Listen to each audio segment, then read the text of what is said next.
मौर्य प्रकरण जैसा ही मामला झारखंड से भी सामने आया है। पत्नी के बेवफा होने के बाद पति अब न्याय के लिए दर दर की ठोकर खा रहा है। पति पत्नी की शादी 14 साल पहले हुई थी।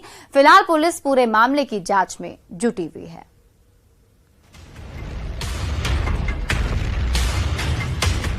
यूपी की पीसीएस पदाधिकारी ज्योति मौर्य का मामला अभी सोशल मीडिया में छाया हुआ है।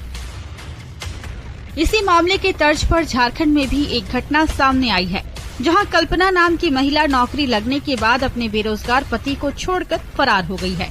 मिली जानकारी के अनुसार बांझी बाजार निवासी कन्हैया पंडित की शादी करीब 14 साल पहले हिंदू रीति रिवाज से कल्पना देवी के साथ हुई थी।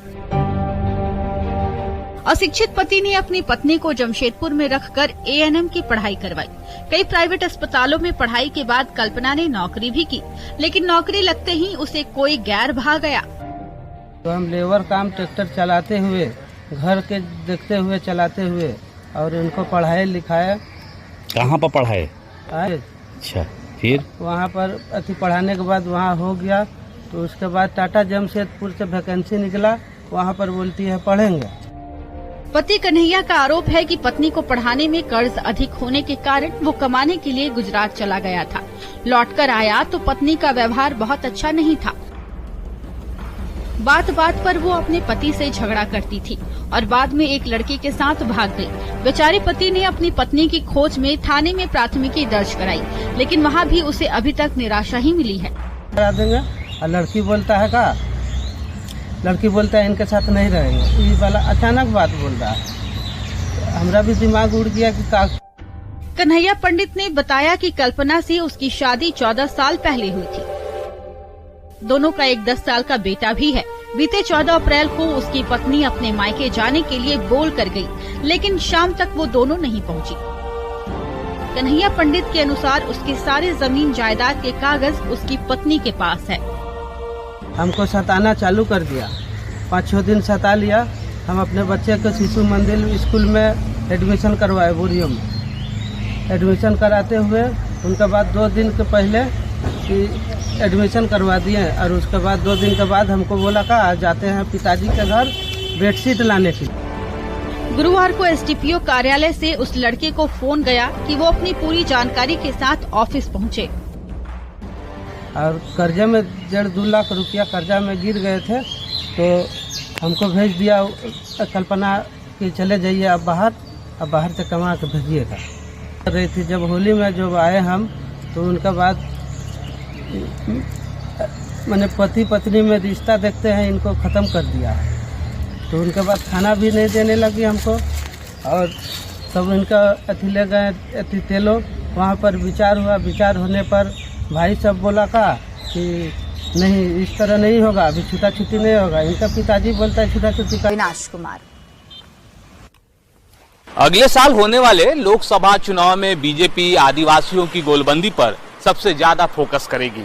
गुवाहाटी में पूर्वी और पूर्वोत्तर भारत के बीजेपी नेताओं की हुई बैठक में ये निर्णय लिया गया है। और अगर हम झारखंड के संदर्भ में बात करें तो वहाँ नवनियुक्त प्रदेश अध्यक्ष बाबूलाल मरांडी, राष्ट्रीय उपाध्यक्ष रघुवर दास, प्रभारी लक्ष्मीकांत वाजपेयी सहित पार्टी के तमाम बड़े नेता इस बैठक में शामिल हुए। और इसमें इस बात पर सबसे ज़्यादा फोकस करने को कहा गया है कि कैसे झारखंड में वैसी लोकसभा की सीटें जो पिछले चुनाव में बीजेपी नहीं जीत पाई है। बेडशीट लाने गया और उसका बाद फिर लौट के घर हमारा पास नहीं आया, हमारा पास अति तबीयत खराब। अब देखना है कि पुलिस इस मामले को कैसे सुलझाती है। इस तरह के मामले सामने आने के बाद अब ये जरूरी हो गया है कि समाज में रिश्तों की अहमियत को लेकर जागरूकता फैलाई जाए, ताकि ऐसी नौबत ही न आए। न्यूज़ 18 के लिए साहिबगंज से पवन कुमार राय की रिपोर्ट।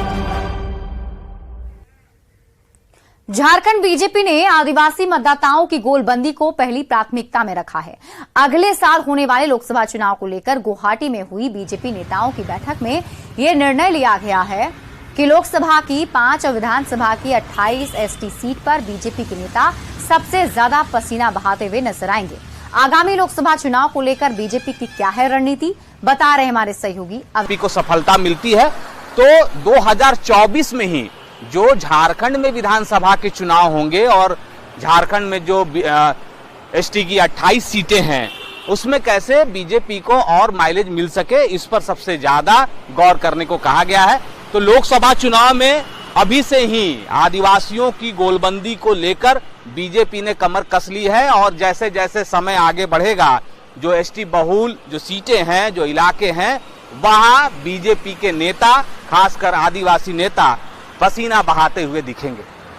न्यूज़ 18 के लिए अविनाश कुमार, रांची। और फिलहाल इस बुलेटिन में अभी के लिए बस इतना ही, आगे देख लेते हैं। उसे जीतना और साथ ही साथ जहां कम अंतर से बीजेपी ने जीत दर्ज की है वहां कैसे अंतर और बढ़ाया जाए, इसको लेकर काम करने की जरूरत है। आदिवासी बहुल जो इलाके हैं, आदिवासी बहुल जो सीटें हैं, अगर हम लोकसभा की 5 सीटों के संदर्भ में बात कर लें तो वहां सबसे ज्यादा फोकस करने को कहा गया है और इसके पीछे का लक्ष्य भी यही है कि कैसे ज्यादा से ज्यादा लोकसभा की सीटें जीती जाएं। और इसके साथ ही अगर आप आदिवासियों की गोलबंदी करने में सफल होते हैं, अगर लोकसभा चुनाव में बीजेपी